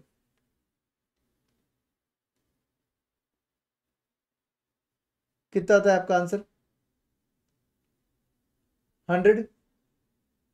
सेकेंड केस में 20 माइनस 20 सीधा 0 हो चुका है, बाकी कुछ बोलने की जरूरत ही नहीं, 0 आ जाएगा। 30 माइनस 20 वापस से आंसर 10 आया। 30 माइनस 20 इज 10, 10 का स्क्वायर आ गया 100, तो यहां पर आता है 100। जैसे ये आर ए के लिए किया स्क्वायर आपने, वैसे ही बी के लिए भी कर सकते हैं आप। R B minus R B bar square, so 15 minus 15 is 0, तो कुछ बोलने की जरूरत ही नहीं है, सीधा 0 आ जाएगा। 10 माइनस 15 इज 5, 5 का स्क्वायर 25, और यहां पर भी 25 आएगा क्योंकि डिफरेंस 5 का है। नेगेटिव 5 और पॉजिटिव 5 डजेंट मैटर, आप स्क्वायर ही करने वाले हो वैसे भी। आप इसका टोटल जरूर लोगे,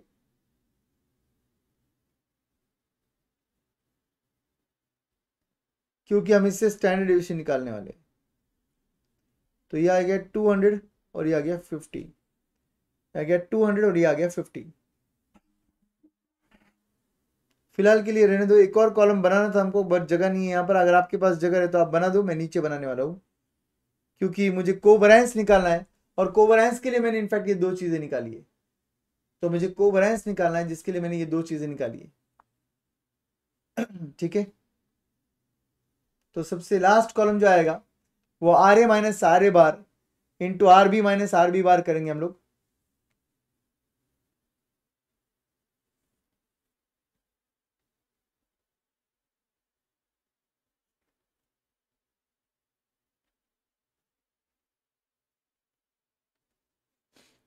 तो कोवेरिएंस का हमें लॉजिक मिलेगा।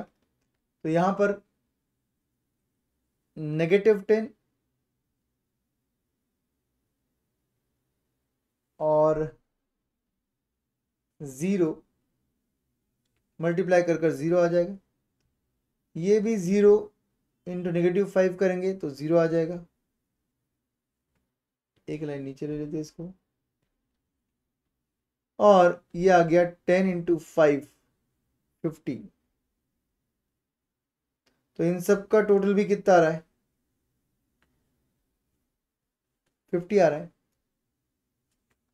Are A minus R A bar into R B minus R B bar, इसका आंसर आया 50। ये कहां काम में आ रहा है सर, ये क्यों निकाल रहे हैं? कोवेरिएंस के लिए निकाल रहे हैं हम लोग। तो चलिए लिखते जाएंगे। Answers. Expected return from A is equal to 20, expected return from B is equal to 15, तो ये 20%, ये 15%। फिर स्टैंडर्ड डेविएशन ऑफ ए के लिए मुझे बोलना पड़ेगा summation R A minus R A bar square divided by N, जो भी आंसर आएगा रूट में। तो इस चीज का आंसर तो रेडी अपने पास, R A minus R A bar square का, R A minus R A bar square का आंसर है 200। तो 200 को डिवाइड बाय 3 करेंगे, जो भी आंसर आएगा उसको रूट में डालेंगे। सो 200 divide by 3 and what ever answer is उसको रूट में डालो तो 8.167। क्या ये आंसर आता है आपका 8.167?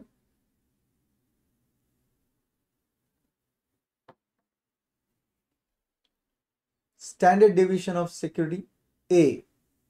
ऐसे ही same standard division of security B करना है हमको।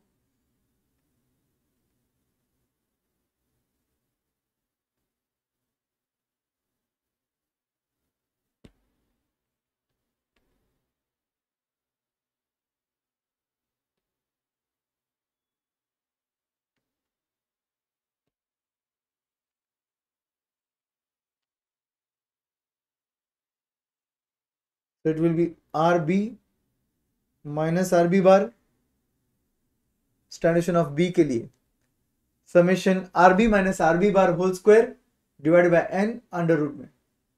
तो यहां का आंसर भी रेडी है हमारे पास 50। RB minus RB bar square का आंसर है 50। 50 को डिवाइड बाय 3 करना है हमको, और जो भी आंसर आएगा उसको रूट में डालना है। कितना है आपका फाइनल आंसर? यस, 4.08%। स्टैंडर्ड भी रिस्क का परसेंटेज ही होता है, परसेंट 4.08%। तो आपने क्या क्या निकाल लिया अभी तक? क्वेश्चन का क्या क्या निकाल लिया आपने अभी तक?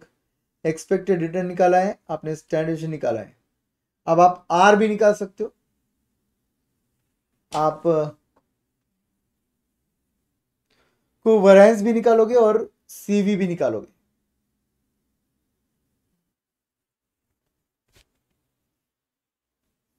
तो एक काम करते हैं, आर अपन को वैरिएंस की मदद से निकालेंगे। तो आर को होल्ड पे डाल दो और को वैरिएंस पहले निकाल लेते हैं।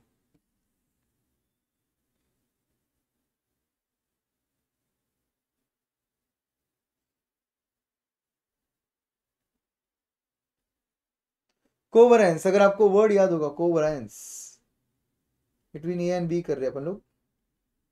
तो actually it is nothing but summation R minus R bar into R B minus R B bar.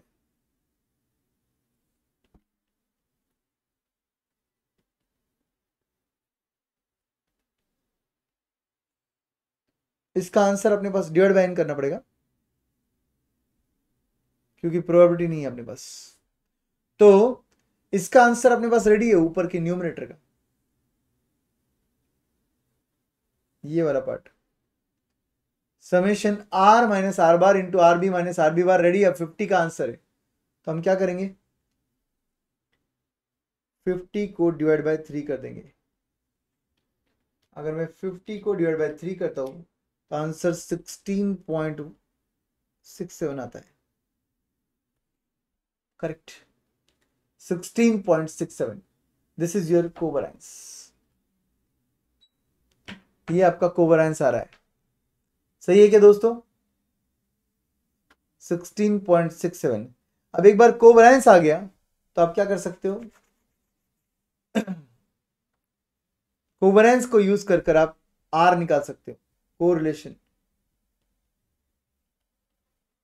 Correlation जिसको अपन लोग आर बोलते हैं, is nothing but कोवरेंस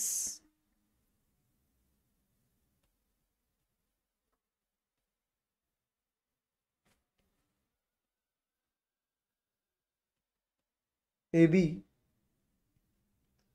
divided by standard deviation of A into standard deviation of B.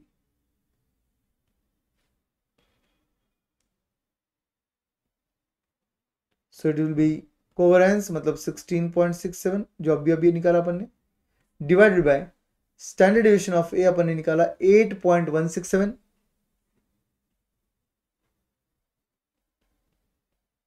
Into standard deviation of B अपन ने निकाला 4.08.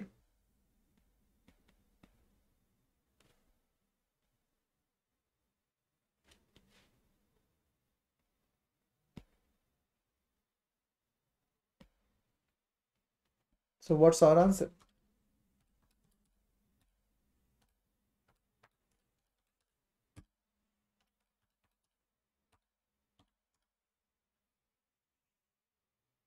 Yes, 0.5. Correlation 0.5. I hope आपको meaning भी याद है. एक सिक्योरिटी जितने से चेंज होगा दूसरा उससे आधा चेंज होगा, और वो भी पॉजिटिव मतलब सेम डायरेक्शन में. Now coming to coefficient of variation. इन्होंने पूछा आपको, अपन ने क्या क्या निकाल लिया, आर निकाल लिया, कोवेरियंस निकाल लिया, अभी बस सीवी निकालना बाकी है. सीवी निकालने का फॉर्मूला क्या है? सीवी निकालने का फॉर्मूला है standard deviation divide by mean value. Standard deviation divide by mean value मतलब क्या हुआ, आपको दोनों का अलग अलग सीवी निकालना पड़ेगा. एक का standard deviation divide by mean value, दूसरे का standard deviation divide by mean value. Meaning क्या बोला था मैंने आपको सीवी का, याद है ना? पर unit of mean value what is the deviation. बहुत सिंपल है.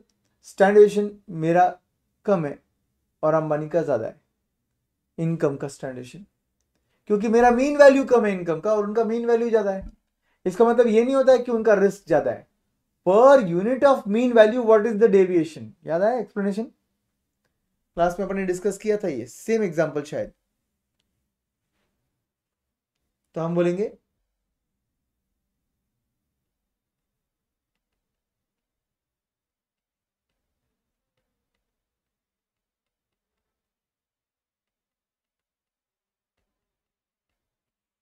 कोएफिशिएंट ऑफ वेरिएशन, जिसको हम लोग सीवी बोलते हैं, फॉर ए अगर मैं करूं कैलकुलेट, तो सबसे पहले इसके अंदर पहले फॉर्मूला ऊपर लिख देंगे standard deviation divide by mean value. Standard deviation divide by mean value, तो ए का स्टैंडर्ड डेविएशन है 8.167 और उसका मीन वैल्यू है 20. दूसरा फॉर बी, उसका स्टैंडर्ड डेविएशन है 4.08 और उसका मीन वैल्यू है 15.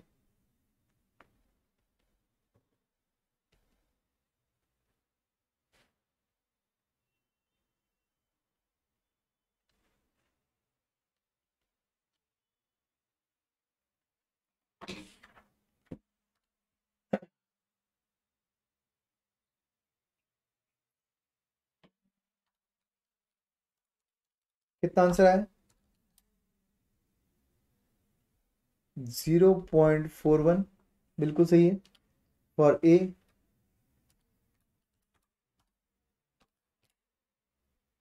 बी के लिए यस 0.272. 0.272 ये बी के लिए आंसर आ गया.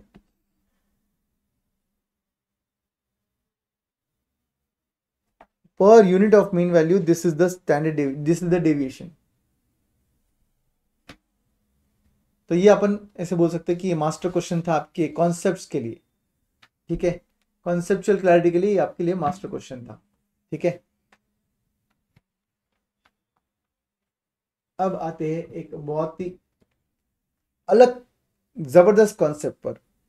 ठीक है, तो वो कॉन्सेप्ट सीखेंगे. ध्यान से सुनो अभी. Standard deviation, I am going to discuss with you the standard deviation for a portfolio having 3 securities. Standard deviation of a portfolio having 3 securities. अब तक जो देखा था वो 2 securities देखा था, अब हम देख रहे 3 securities. Standard deviation of 2 securities याद है, a plus b square. a plus b whole square का फॉर्मूला था वो. A square plus 2ab plus B square. Yes, वैसे ही सेम हमको क्या करना है, 3 सिक्योरिटीज का आंसर निकालना है, मतलब फॉर्मूला डिराइव करना है, साथ में मिलकर डिराइव करेंगे, ठीक है। I will require your help because ये कॉन्सेप्ट जो है ये थोड़ा लेंदी है। लेंदी मतलब डरना मत, डरावना नहीं है, दिखने में डरावना है, बाकी कुछ नहीं। तो मैट्रिक्स के थ्रू हम लोग सॉल्व करेंगे इसको। सपोज यहां पर मैं लिखता हूं 1 और यहां पर मैं लिखता हूं 1, फिर यहां पर हम लिख देंगे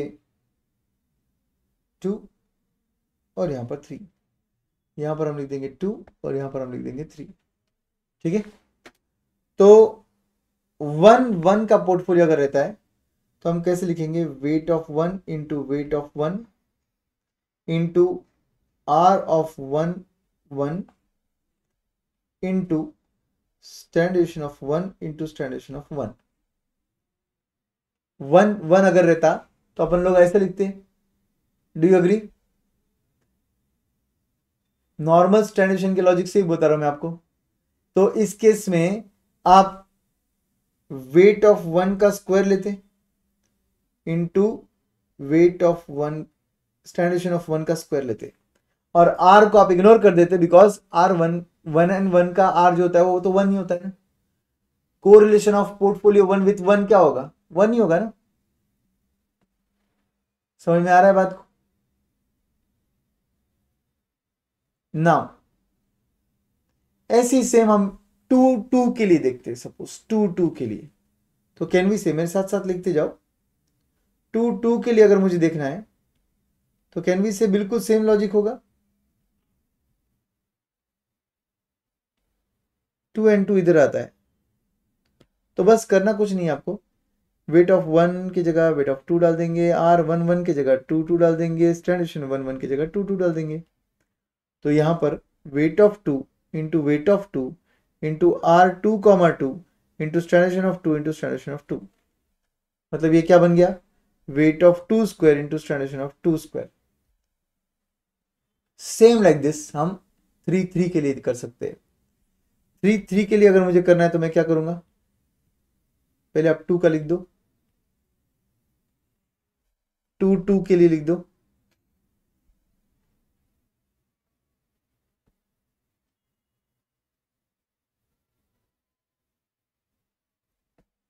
लिखा।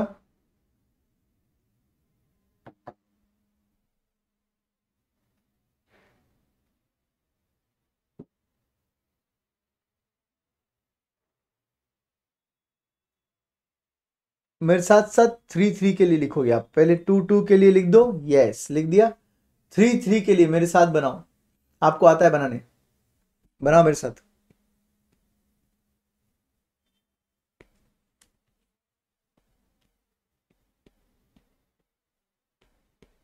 So what you will say, weight of 3 into weight of 3 into r 3 comma 3 into standardization of 3 into standardization of 3.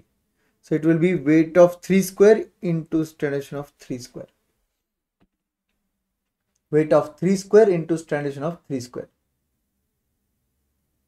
ये हो गया 3 3 के सामने।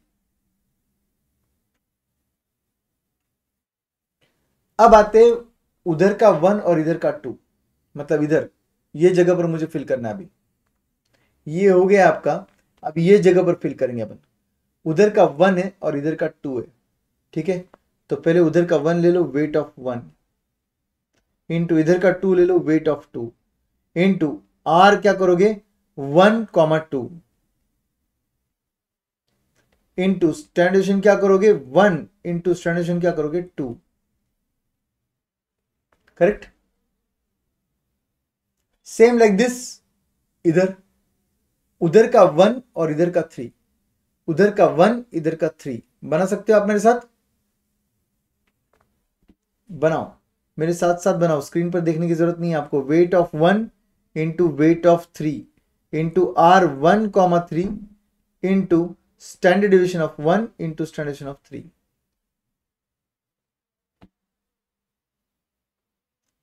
अब क्या करेंगे, इधर का 2 और उधर का 1 लेंगे, ऊपर का लेफ्ट साइड का 2 और ऊपर का 1 लेंगे। तो यहां पर हम बोलेंगे wait of 2 into weight of 1 into R2 comma 1 into standard deviation of 2 into standard deviation of 1.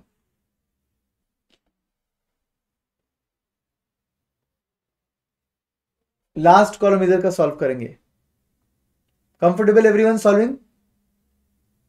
Matrix solve करना कंफर्टेबल लग रहा है आपको? Yes, very good. नाउ यहां पर इधर का सॉल्व करो मेरे साथ. वेट ऑफ 2 ले लो उधर का लेफ्ट का, वेट ऑफ 3 लोगे इधर ऊपर का, इंटू R2,3 करोगे, इंटू स्टैंडर्डेशन ऑफ 2 करोगे, इंटू स्टैंडर्डेशन ऑफ 3 करोगे.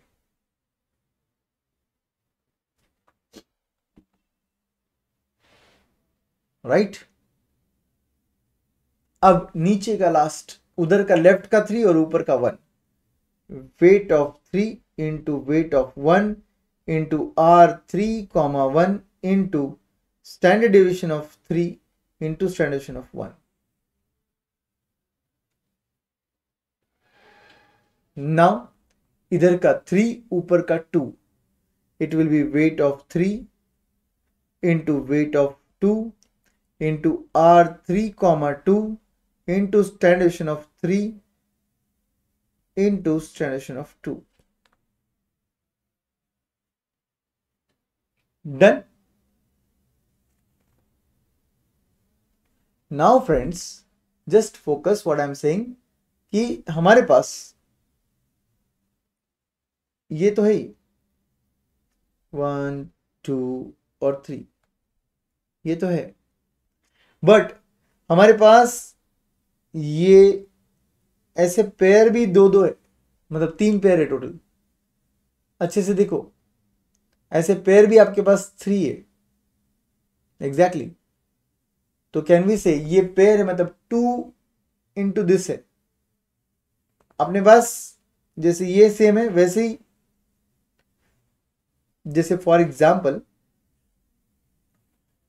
2 उधर का इधर का 1 और इधर का 1 लेफ्ट का और ऊपर का 2 दोनों सेम निकले. लेफ्ट का 2 ऊपर का 1 और लेफ्ट का 1 ऊपर का 2 दोनों सेम निकले.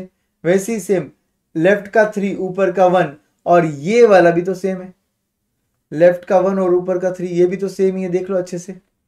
तो कैन वी से कि भैया ये जो है इज सेम एज दिस. तो ये भी अपने पास एक पेयर है, मतलब 2 बार है. और आपके पास लेफ्ट का 3 ऊपर का 2 और इधर लेफ्ट का 2 और ऊपर का 3 ये भी तो सेम ही है दोनों, ये भी तो सेम है दोनों.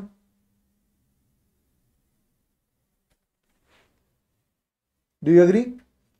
तो हमारे पास 3 पेयर्स है और ये 3 चीजें जो बीच में लिखी अपन ने ऐसे डायगोनली, ये 3 चीजें.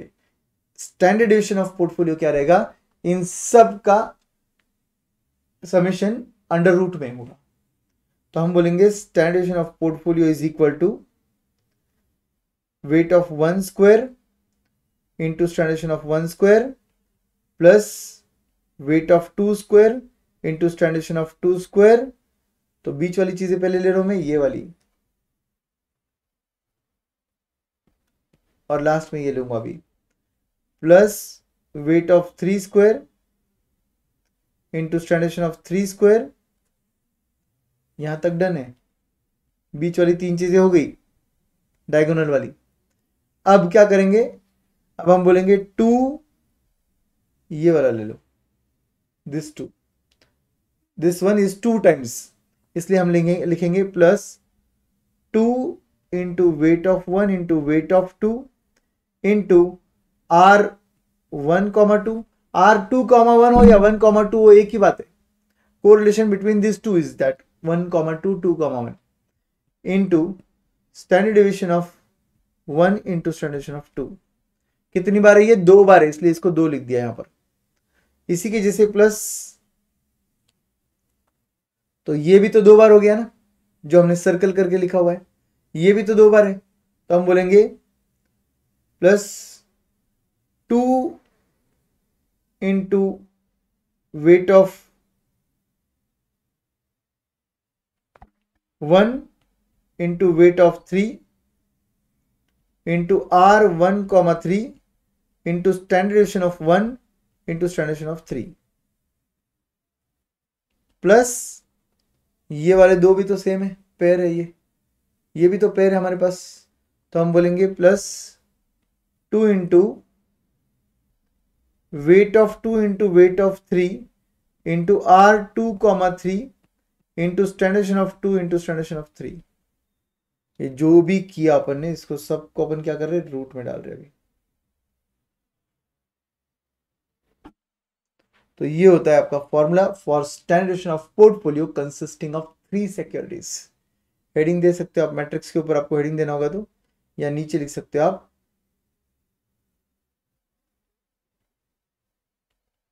Portfolio standard deviation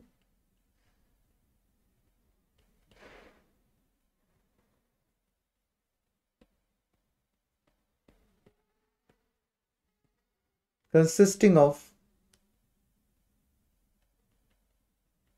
3 securities.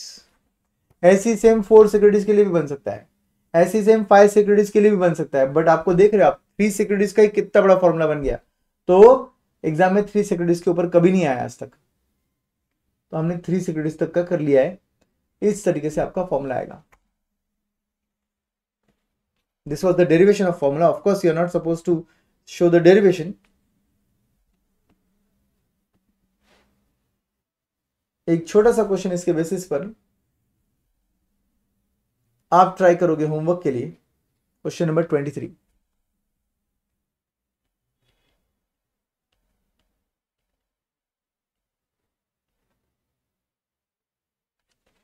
Question number 23 आपका होमवर्क रहेगा। मैं डायरेक्टली आंसर दिखाऊंगा क्योंकि it is based on this whole thing. जो ऊपर अपना फॉर्मूला है वो फॉर्मूला पुटअप करना है, क्वेश्चन नंबर 23 का डेटा देखना है, उसके अंदर नंबर रिप्लेस करने हैं और बस डायरेक्टली आंसर निकालना है। So we are not going to waste our time. Directly मैं आपको आंसर दिखाऊंगा क्वेश्चन नंबर 23 का, तो please do solve properly question number 23। एक छोटा सा क्वेश्चन है 19th वन, वो सॉल्व करके एंड कर देते हैं, ठीक है। हार्डली 5 मिनट्स लगेंगे क्वेश्चन नंबर 19 को।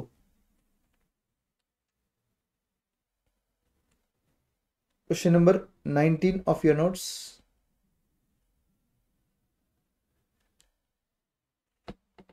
ठीक है, वो सॉल्व करते हैं। मार्क किया आपने 23 होमवर्क। आ जाइए क्वेश्चन नंबर 19 पर। 19 क्वेश्चन क्या बोलता है? 23 आपका होमवर्क है। क्वेश्चन नंबर 19 क्या बोलता है? Suppose riskless return is 5%, this is your RF, and the market portfolio's expected return, that is RM, is 11%. This is your RM.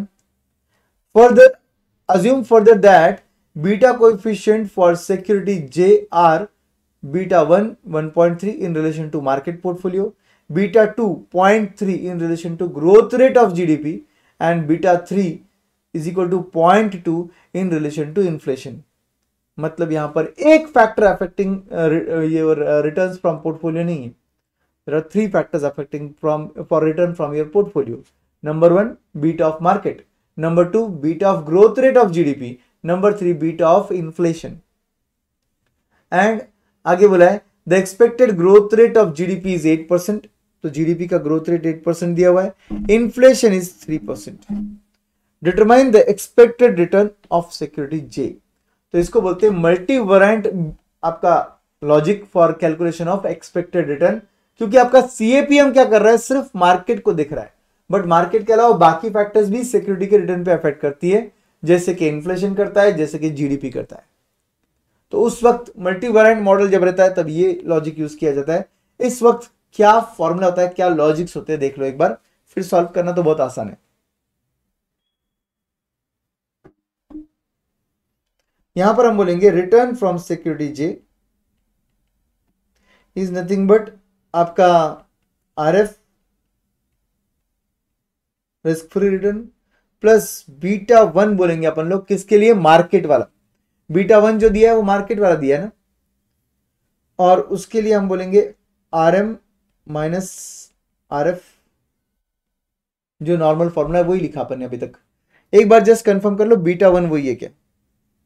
Beta 1 is 1.3 in relation to market portfolio, बिल्कुल वही है। In relation to market portfolio को beta 1 बुलाए जा रहे हैं, ठीक है। सेकेंड बीटा कौन सा है? In relation to rate of GDP growth rate, और लास्ट वाला है इन रिलेशन टू इन्फ्लेशन, ठीक है। तो अपन बोलेंगे B2, तो यहां पर आएगा प्लस, अब आपने RF तो ओरिजिनली ऐड ही कर दिया है, वैसे भी पहले ले लिया है RF आपने। अब बस आपको ये वाला पार्ट जो है, जैसे आपने मार्केट के लिए लिया था वैसे आपको जीडीपी के लिए लेना है, वैसे ही आपको इन्फ्लेशन के लिए लेना है। तो इसीलिए इस लॉजिक में, मल्टीपोरेंट लॉजिक में, यहां पर बीटा 2 आएगा और यहां पर आपका जीडीपी का ग्रोथ रेट आएगा, रिटर्न फ्रॉम जीडीपी या GDP growth rate minus risk free. तो ये आ गया सेकंड वाला पार्ट जीडीपी के एंगल से।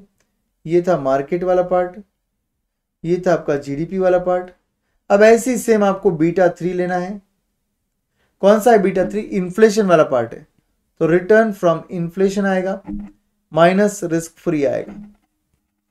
और ये थर्ड वाला पार्ट जो है ये इन्फ्लेशन रिलेटेड रहेगा। आपके सिक्योरिटी के रिटर्न्स 3 फैक्टर से बदल रहे हैं, मार्केट, जीडीपी, इन्फ्लेशन। और जैसे आप RF प्लस वो करते थे मार्केट, वैसे ही RF प्लस मार्केट हुआ, प्लस जीडीपी हुआ, प्लस इन्फ्लेशन हुआ। आई होप आपको मल्टी वेरिएंट मॉडल भी समझ गया है। पोर्टफोलियो बहुत इजी चैप्टर है, बट नंबर ऑफ कॉन्सेप्ट्स बहुत है, इसीलिए क्या करना होता है, फॉर्मूला बुक एवरीडे बेसिस पर अपडेट करना होता है। लिटरली मैं आपको होमवर्क नहीं दे रहा हूं, सिर्फ एक होमवर्क दिया है, वो छोटा 5 मिनट का। रीजन बहुत सिंपल है, आप फॉर्मूला बुक अपडेट करो, ठीक है। तो चलो इसको सॉल्व करते हैं दोस्तों। इसमें आपका RF का रेट कितना दिया हुआ है? 19th क्वेश्चन में आपका RF का रेट 5% दिया हुआ है। 5 प्लस आपका बीटा 1 कितना दिया हुआ है? 1.3 दिया हुआ है, इंटू रिटर्न फ्रॉम मार्केट कितना है? रिटर्न फ्रॉम मार्केट RM 11% है, ऊपर फर्स्ट लाइन में दिया हुआ है 11%, माइनस रिस्क फ्री तो 5 ही लेंगे, प्लस बीटा 2 कितना लेंगे? बीटा 2 लेंगे in relation to GDP growth rate वाला 0.3, इंटू जीडीपी का ग्रोथ रेट कितना दिया हुआ है? 8%, माइनस रिस्क फ्री करेंगे 5, प्लस बीटा 3 लेंगे। बीटा 3 कितना है? 0.2 है, और उसका इन्फ्लेशन का रेट कितना है? 3% है, जबकि रिस्क फ्री कितना है? 5 है। आप बोलोगे सर 3 - 5 नेगेटिव हो रहा है, इट्स ओके। आपके सिक्योरिटी के रिटर्न्स हर फैक्टर से पॉजिटिव नहीं आ सकते ना, कुछ फैक्टर से नेगेटिव भी आ सकते। तो ये आ गया आपका रिटर्न फ्रॉम सिक्योरिटी जे का लॉजिक। आंसर निकालो अभी। 11 - 5 इंटू 1.3, जो भी आया मेमोरी प्लस, 8 - 5 इंटू 0.3, जो भी आया मेमोरी प्लस, 3 - 5 -2 इंटू 0.2, जो भी आया मेमोरी प्लस। मेमोरी रिकॉल करो और उसमें 5 ऐड कर दो, मेमोरी रिकॉल करो उसमें 5 ऐड कर दो। बोलो आपका रिटर्न फ्रॉम सिक्योरिटी जे कितना आता है?